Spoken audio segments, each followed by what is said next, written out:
tarde a todos, mas confesso mesmo que a música estava mais gostosa. Eu trabalho aqui no hospital há muitos anos, eu não atendo consulta aqui, eu faço a parte de análise de função pulmonar e reabilitação pulmonar. E tuberculose eu atendo no Instituto Clemente Ferreira, que é um centro de referência para tuberculose. O ano que vem vai fazer 100 anos de existência. E eu estou vendo uma companheira aqui, de muitos anos, que trabalhamos juntos lá no Instituto. Foi uma surpresa muito agradável para mim. Então, talvez o que tenha motivado essa palestra é que no dia 24 de março agora, nós comemorado o Dia Mundial da Tuberculose, que também, como lembrou o Berg agora há pouco, é chamada da peste branca. E existe ainda muito tabu, muita crendice em redor dela, e nós vamos tentar contar um pouquinho da história da tuberculose através dos tempos, para desmistificar um pouquinho isso aí. E depois a gente conta como é que transmite, etc. Bom, então, se você puder abaixar um pouquinho mais a luz aqui, eu acho que vai ficar melhor para o pessoal enxergar. Bom, então a tuberculose não tem bandeira, não tem uniforme ou pátria. Ela está em todo mundo, em todo lugar, mais ou menos, que nós vamos ver no decorrer da apresentação. Acompanha o homem desde a época que ele passava a condição de bípede. Então, realmente, ela é muito, muito antiga. Existem relatos vários de evidência da tuberculose em ossos humanos, pré-históricos, por exemplo, encontrados na Alemanha, em 8.000 a.C. Tuberculose de coluna vertebral em esqueletos egípcios, em 2.500 a.C., que é o chamado mal de Pote. Então, à medida que as tribos diminuem seu caráter nômade, criando aglomerados, as aldeias passam a ser mais citadas. A doença, passa a ser mais citada, pois quanto maior o número de pessoas em áreas fechadas, maior a possibilidade de contaminação e de transmissão, e nós vamos ver isso aí depois no decorrer da apresentação.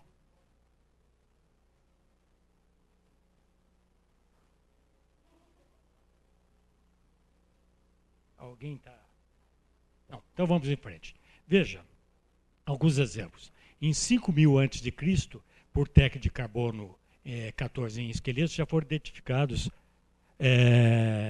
tuberculose nesses esqueletos. Em 3.700... Vocês estão ouvindo? Tá ok? 3.700 a 1.000 a.C., 44 múmias em Tebas são também descritas com tuberculose.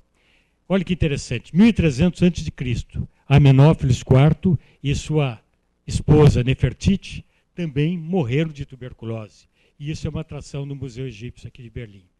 E aqui nas Américas, em 1100 a.C., tem a descrição de uma múmia plebeia, índia do Peru, também com tuberculose. Bom, então, aparentemente, lá no Egito, ela era descrita nos faraós e sacerdotes, mas talvez isso esteja decorrente da mumificação dessas classes mais altas, mais caprichada, né, e conservada, por isso que encontraram neles, mas provavelmente tinha nas classes sociais mais inferiores.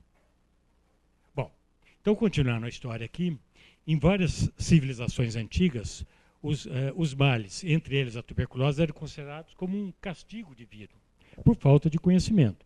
Então, coube a Hipócrates, na Grécia, em 300 a.C., o entendimento que a tuberculose era uma doença natural e, pelo seu caráter de esgotamento físico, passou a ser denominado de tísica, que vem do grego ptsikos, isso é, que traz consumpção.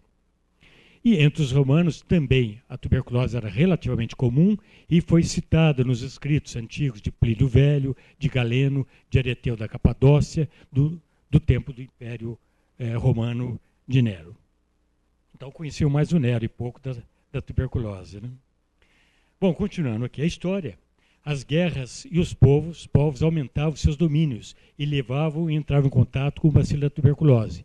E assim a doença foi se espalhando no mundo afora, consequência das conquistas e da miséria que a guerra trazia, o que explica o fato dos relatos de tuberculose entre os romanos. Quer dizer, bom, nos séculos XIV e XV, os médicos da região onde corresponde a Itália começaram a demonstrar a possibilidade de contágio da tuberculose entre pessoas e procuraram criar condições para bloquear a transmissão da doença pelo isolamento de pessoas e seus pertences. Aí já tinha uma coisa interessante. No século XVI, a um fato histórico interessante, que era a cura da tuberculose ganglionar pelo toque do rei, toque de Leroy. Então, indivíduos com essa doença, uma vez por ano, procuravam os reis da França e da Inglaterra para receber o toque real, acompanhado de orações pelos próprios reis e pelos cardeais que os serviam. Então, na Idade Média, o rei Filipe e Luís VI da França era o chamado mal de Roy, e Carlos II na Inglaterra, o King's Evil. Em 1825, termina essa crença, que não tinha sentido. Mas isso aí levava verdadeiras peregrinações para esses reinados. E era a famosa o rei te toca e Deus te cura. E interessante que tinha algumas situações em que realmente desaparecia a doença. Talvez por melhoria das condições sanitárias, por melhoria era fistulização, lavar, limpar, acabava podendo ter uma evolução natural um pouco melhor.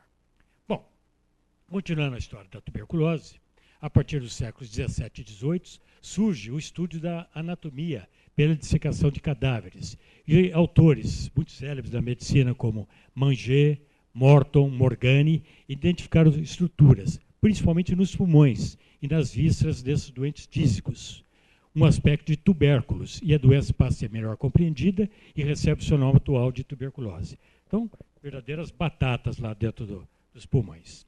Já em 1750, na Europa Ocidental, a tuberculose chegou a apresentar taxas de 200 a 400 óbitos por 100 mil pessoas por ano. Então, era uma doença realmente devastadora naquela época, e ainda continua sendo. Com a colonização, na África, América, Ásia, Polinésia, a doença se difundiu também para esses locais. E entre nós, aqui nas Américas, cartas de Inácio de Loyola, em 1555, e José de Anchieta, em 1583, mostravam que os índios adoeciam, a maior parte, com escarro, tosse, febre e muitos cuspindo sangue, a maioria morrendo com deserção das aldeias. E aqui o aspecto exatamente típico do quadro clínico da tuberculose. Inclusive o padre Manuel da Nóbrega morre com hemoptise. Bom, voltando aqui em 1751, Fernando VI, rei da Espanha, proclama uma lei que obrigava os médicos a informarem às autoridades de saúde todos os casos de tuberculose, e assim que adoeciam eram afastados da coletividade, e os que faleciam tinham seus pertences incinerados. E Frederic Chopin foi uma dessas vítimas. Então isso tinha até um certo sentido, porque como uma doença transmissível, eles separando os indivíduos, quebravam o elo de transmissão. No século XVIII, corresponde a um momento socioeconômico especial na história da humanidade. Os trabalhadores passaram a vender não mais o seu trabalho, mas o produto de seu trabalho, e começa a generalizar a ideia de troca de trabalho por remuneração. Com isso, esse processo alcança o apogeu na segunda metade do século XVIII, com a chamada Revolução Industrial na Inglaterra. E cada vez mais os camponeses eram empurrados para os centros urbanos, onde se localizavam as chances de emprego, formando verdadeiros exércitos de trabalhadores, trabalhando em condições aviltantes, tanto sanitárias, alimentares, e a tuberculose passa a graçar de maneira impiedosa desses locais. Então vocês vão ver mais tarde que a tuberculose, na realidade, não deixa de ser uma doença social. Bom, então, no século XIX, com a Revolução Industrial, multidões operárias amontoadas e subalimentadas, trabalhando até 15 horas por dia, vivendo em cortiços, amontoados, e isso é o cenário ideal para a propagação da tuberculose. Na Primeira Guerra Mundial, para vocês terem uma ideia, com essas aglomerações, com as condições sanitárias ruins, a França teve 50 mil mortes e na Alemanha 80 mil mortes durante a guerra, Primeira Guerra Mundial. Bom, a partir de 1800 começa uma época de entendimento da tuberculose. Então, 1882, Robert Koch descobre o agente causador da tuberculose, que é o bacilo da tuberculose, ou também chamado de bacilo de Koch. Em 1885, Röntgen descobre a radiografia, facilitando tanto o diagnóstico como o acompanhamento da doença. Mas ainda se desconhecia totalmente o tratamento da tuberculose. O que eles faziam? Isolamento em sanitários, em sanatórios e sanitários não ia dar muito certo, né? Repouso em clima de montanha, boa alimentação e que eles usavam de medicamentos: quinino, creosoto, enxofre, cálcio, ouro, bismuto e outras coisas que não tinham qualquer sentido. Não servia para absolutamente nada e, eventualmente, até para intoxicar mais esses doentes. Bom, na década de 40, o tratamento da tuberculose era basicamente repouso e alimentação nos sanatórios. Em 1940, começam a surgir os antibióticos e os quimioterápicos realmente eficazes no tratamento da tuberculose. E os primeiros foram a streptomicina e a isoniazida.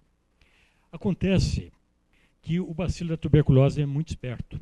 Ele tem uma resistência natural às drogas. Para vocês terem uma ideia, numa caverna de tuberculose de 1 centímetro, tem em torno de 10 elevado à sexta potência de bacilos. Ora, dava um antibiótico que conseguia matar a sexta potência, sobravam 10 bacilos, que eram resistentes a esse antibiótico. O que acontecia depois de um certo tempo? Esses bacilos estavam numa condição ecológica ideal para se desenvolverem. Então, dentro de algum tempo, tinham uma população bacteriana totalmente resistente. E o indivíduo tornava a piorar. Então, isso foi até mais ou menos 1960, quando é instituído o tratamento definitivo, usando 3 antibióticos, que ao mesmo tempo, e consegue curar em torno de 95% dos doentes que fazem o tratamento de maneira correta. Não a tuberculose, ou tuberculose. Porque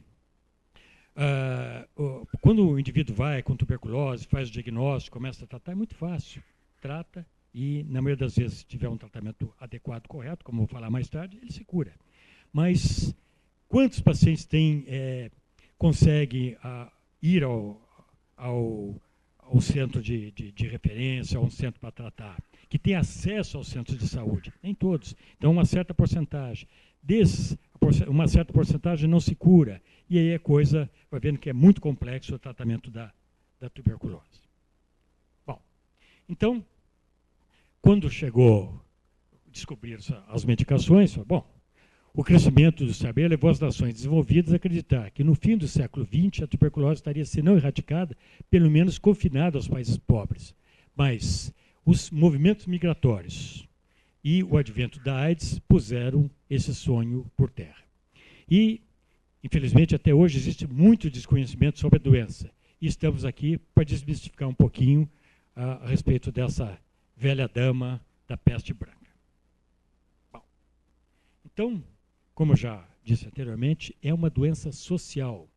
A aglomeração, subalimentação, promiscuidade continua. O cenário ideal para a transmissão é a perpetuação da tuberculose. É o caso dos bolivianos que moram aqui em São Paulo. Eles trabalham no Brás e no Bom Retiro em condições verdadeiramente subhumanas, 15, 16 horas por dia, num lugar de pobreza de ventilação, aglomerados, subventilados, em condições escravagistas mesmo. E a tuberculose graça entre eles. É impressionante. Lá no Instituto Clemente Ferreira, nós temos uma população enorme de indivíduos bolivianos com tuberculose em função dessas condições que eles são submetidos. Bom, para vocês terem uma ideia da extensão do problema, 1/3 da população mundial, em torno de 2 bilhões de pessoas, estão infectados pelo bacilo da tuberculose. Infectados não quer dizer que estão doentes, quer dizer que entraram em contato com o bacilo da tuberculose, e nem todos ficam doentes. Desses, 8 a 9 milhões adoecem. 2 milhões de pessoas falecem anualmente pela tuberculose e 350 mil ligados à AIDS. E principalmente em países e regiões socioeconômicas precárias, que eu vou mostrar para vocês. Olha, a Organização Mundial de Saúde mostra que 22 países de todo o mundo detêm 80% dos casos da tuberculose no mundo. E o Brasil não está numa condição das melhores, não. É a 14ª posição, com 116 mil casos novos por ano. A Índia está na primeira posição. São 1.850.000 casos novos por ano. 72% desses indivíduos se curam. 83% abandonam o tratamento. E os que curam é os dos que têm o acesso ao serviço de saúde. Infelizmente, nem todos têm esse acesso. Olha aqui no mundo, uma coisa bastante interessante. Veja, em verde é de 0 a 24 casos por 100 mil habitantes. Em vermelho são de acima de 300 casos por 100 mil habitantes. Veja como é uma doença social. América do Norte, baixa incidência, entre 0 e 24. Se vocês pegarem Austrália, Nova Zelândia, Tasmânia, Japão, Europa Ocidental e assim por diante, nós vamos ter uma baixa incidência da doença. Por outro lado, o Brasil está numa situação intermediária. Veja o Chile, que é uma nação mais rica, e o Uruguai também está numa condição semelhante à dos países novos. Agora veja, o leste europeu, Rússia, Índia, a situação também é muito ruim. Mas olha aqui, África subsaariana, inclusive a África do Sul, mais de 300 indivíduos doentes por 100 mil habitantes. Então, é complicado.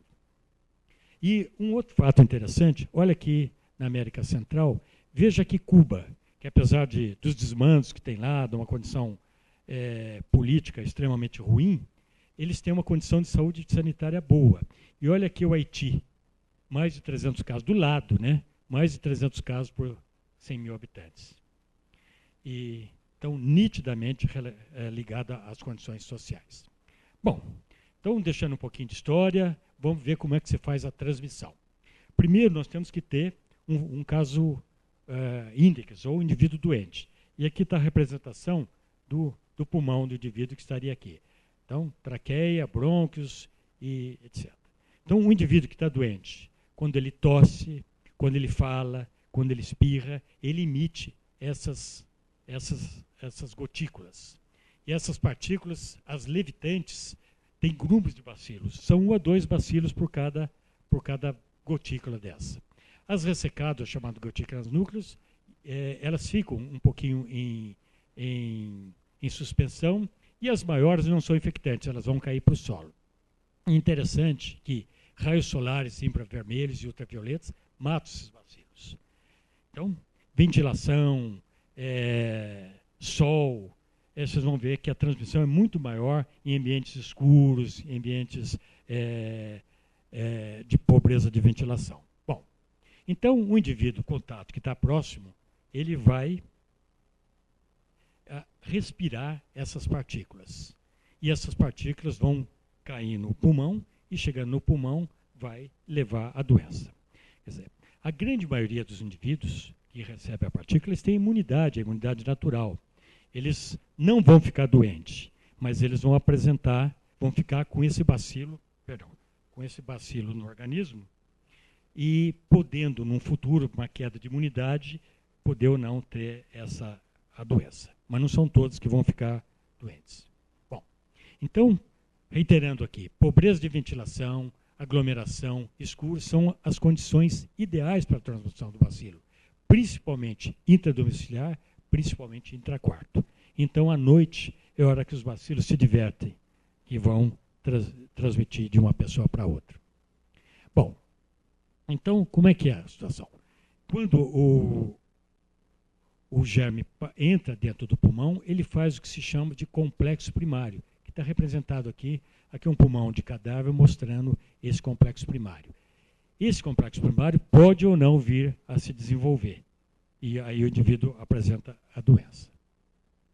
Bom, então, quais são os sintomas da tuberculose? Veja, na forma pulmonar, que é a forma transmissível, são os indivíduos acometidos, 90% dos casos de adultos, 75% dos casos das crianças, tem um período de incubação de 4 a 12 semanas e depois vem os sintomas. Os sintomas principais, tosse, produtivo, com ou sem escarros com sangue. Dor torácica, quando tem o comprometimento da pleura, que é a capa que envolve os pulmões. Comprometimento do estado geral, febre baixa, vespertina e com sudorese noturna. Isso aqui é a tríade clássica da tuberculose. Falta de apetite, pode ter aumento dos gânglios e emagrecimento.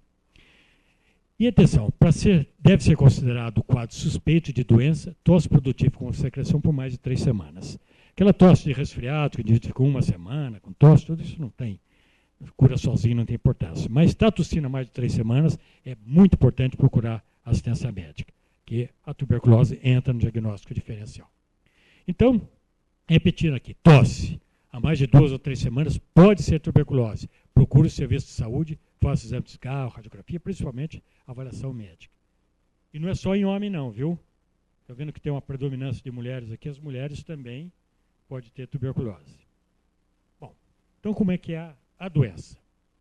Então, como viu, o bacilo, ela é uma doença infecciosa causada pelo Mycobacterium tuberculose que está representado aqui, que é o bacilo de Koch. Aqui um exame de escarro mostrando como é que é no microscópio o bacilo que foi descoberto em 1882 pelo Roberto Koch, como eu falei para vocês anteriormente. Veja, um exame de escarro no indivíduo que tem grande população bacteriana. Todas essas manchinhas vermelhinhas aqui são os bacilos da tuberculose. Então é isso que se procura no exame de escarro. Essa aqui é uma grande população bacteriana, então a gente chama de escarro de 3 ou 4 cruzes, que não tem menor dúvida. Eventualmente, a gente pode não achar os bacilos. É preciso que haja em torno de 5.000 bacilos por milímetro cúbico de escarro para que eles sejam detectados pela microscopia. E, eventualmente, a gente tem que pôr esse material em meio de cultura, através de um aparelho chamado Bactec ou Lowenstein-Janssen, que a cultura é muito mais sensível à detecção do bacilo. Bom, então, quais são as formas que pode aparecer no pulmão? A forma mais clássica é as cavidades, que está representado aqui. Mas temos também a tuberculose ganglionar, são as ínguas, que pode aparecer dentro como fora do tórax. Em forma pneumônica, que a gente chama de pneumonia caseosa. Essa região, que é a parte média do pulmão, também chamada lobite média, que é uma forma bastante comum, geralmente em crianças. E a tuberculose chamada miliar, de milha, em que é uma forma difusa e bastante grave da tuberculose. Então, aqui alguns exemplos. Veja, aqui é um pulmão, esse aqui, com várias cavernas dentro do pulmão. E aqui são outras anomalias, verdadeiros tubérculos, que é por isso chamado de tuberculose. Se tem condição de diminuir um pouco a luz aqui na frente, aqui novamente exame de escarro, vários bacilos, e aqui uma parte de um pulmão. Esse aqui é uma parte do pulmão esquerdo. Todas essas manchinhas branquinhas são lesões típicas de tuberculose. E aqui é um pulmão de cadáver, mostrando todas essas coisinhas branquinhas aqui. Olha, nessa região aqui, deveria ser todo mais ou menos assim. Ó. Olha como ele está todo comprometido, representa isso aqui. Então, o pulmão com uma tuberculose bastante avançada. Vocês já ouviram falar em caverna de tuberculose? E aqui está, esse é um pulmão esquerdo, aqui está uma grande cavidade, é um buraco mesmo. Veja, aqui é a parede da cavidade, e ela faz isso aqui. Ó. E aqui é a disseminação para o restante, para a outra parte do pulmão, dessa caverna com tuberculose. Aqui, não, abaixando a luz, por favor. Aqui uma outra grande cavidade de tuberculose, enorme cavidade. Lesões aqui no outro, na parte superior do pulmão. Veja que é uma parte aparentemente normal. Olha como é diferente disso aqui. E aqui mais lesões da tuberculose. Aqui é uma tomografia de tórax. Para quem não sabe, imagina um salame que é cortado na fatiadora. Cada fatia do salame ele é analisado. Então, aqui é a parte da frente, o osso externo, aqui está a coluna. Aqui são esses buraquinhos, são os dois brônquios. Isso aqui é o coração. Aqui é a parte direita. Tem uma grande caverna, é um buraco, com as paredes grossas aqui e disseminação para o restante do pulmão da tuberculose. Então, mas não é só pulmão. Outros órgãos também podem ser afetados. Por exemplo, coluna, osso. Tratamento, a tuberculose da coluna dorsal é chamado mal de Pote. Aqui é a apófise chamada transversa e aqui a apófise chamada espinhosa. Veja, aqui aqui é onde passa a medula espinhal. E tudo isso aqui, ó, é destruição do osso, pela tuberculose. Aqui dá para ver um acunhamento da coluna, a coluna deveria ser reta aqui, ela faz esse acunhamento e aqui está a lesão de tuberculose. É bem mais fácil de ver pela ressonância magnética. Veja a coluna aqui, uma vértebra normal aqui, uma vértebra normal aqui e aqui destruída pela tuberculose. Nesse outro método, que é uma cintilografia, vocês vão perceber nessa região uma parte mais escura, que é a captação da tuberculose pelo agente radioterápico. E aqui mais lesões da tuberculose. E uma tuberculose dos rins. Isso aqui são os rins. Rim direito, rim esquerdo, e aqui estão os ureteres. Veja que aqui a gente não vê o ureter baixando, ele está interrompido pela tuberculose, está alargado. E aqui também. Olha aqui pedaços, aqui na bexiga, todas lesões de tuberculose. Veja, nessa outra imagem, aqui está o rim, já com alterações no ureter, e desse lado a gente não vê o rim, porque ele já foi destruído pela tuberculose. Tuberculose renal. Coração. Isso aqui é o coração, e essas imagens pretas aqui são decorrentes da tuberculose no coração, no pericárdio, que é uma capa que envolve o pulmão. Aqui, então, um derrame pericárdico bilateral que foi posicionado, e a causa desse derrame, a tuberculose. E aqui a peça anatômica tirada do indivíduo que foi a óbito, com espessamento desse pericárdio, que é essa capa, todo lesado pela tuberculose. Aqui uma lesão de cérebro, uma paciente lá do Instituto Clemente Ferreira, também, que começou com convulsões e depois foi feito o diagnóstico de uma tuberculose cerebral. Sistema genital, urogenital, trompas. Então pode ser uma causa de infertilidade nas mulheres. Aqui está o útero, aqui estão as trompas, aqui um aspecto normal e aqui ela estreitada. Aqui também por lesão pelo bacilo da tuberculose. Tuberculose no intestino, intestino grosso aqui, o intestino delgado e aqui lesões da tuberculose no intestino. Pele, também uma lesão. Aqui é chamado goma tuberculosa e aqui tinha, os bacilos estavam presentes nessa lesão. E o anatomopatológico mostrou que realmente era tuberculose. Eritema nodoso, também uma outra forma de hipersensibilidade à tuberculose, e aqui um teste chamado de teste tuberculínico, que a gente usa para fazer diagnóstico, e tem gente aqui que fez esse teste, quantos anos? 25 anos, minha gente. Então, aqui é um teste positivo chamado flictenular, com essas bolinhas. Está positivo ou não está? Bem positivo. Aqui a tuberculose ganglionar. Veja o gogó aqui, e essa é um gânglio aumentado aqui já foi tirado. Olha aqui o tamanho desse gânglio. Esse aqui que eram os gânglios que iam lá para que o rei te cura, o rei te toca, o rei te cura. Com a ajuda de Deus, né? Senão a coisa estava... Tuberculose ocular, chamado uveíte tuberculose. Então aqui tinha detalhes técnicos, mas tinha contágio, tinha o teste tuberculínico, reator forte, e uma vez tratado com o esquema para tuberculose, houve desaparecimento do processo. Bom, depois de mostrar essas desgraças todas, quero dizer que a tuberculose tem remédio. O importante é fazer um tratamento regular, o tratamento dura em torno de 6 meses, e não pode abandonar o tratamento mesmo sem sentir mais nada. E isso é uma coisa muito comum. O indivíduo começa a tratar, então tinha aquela tosse, emagrecimento, febre, aquela sensação de mal-estar. Em 2 meses, ele não sente mais nada. Bom, estou curado, abandona. E aí a tuberculose volta em condições piores e o mais importante, nem sempre a droga, que a gente chama de primeira linha, vai conseguir curar novamente. Os germes eles têm resistência, ou criam resistência a essas drogas. Bom, então como é que é o tratamento? É uma medicação específica, ela é dada na rede básica de saúde, totalmente gratuito, e deve ser tomado por 6 meses de maneira contínua, para evitar a resistência dos bacilos à medicação. E, após 2 semanas de tratamento efetivo, o paciente não mais transmite a doença. Ele pode ter até eliminando os bacilos, mas os bacilos já não conseguem mais se transmitir, porque eles estão inativos. E o grande problema, estou reforçando aqui, é o abandono do tratamento, que leva à resistência dos germes à medicação, tornando um novo tratamento muito mais difícil, mais demorado e menos eficaz.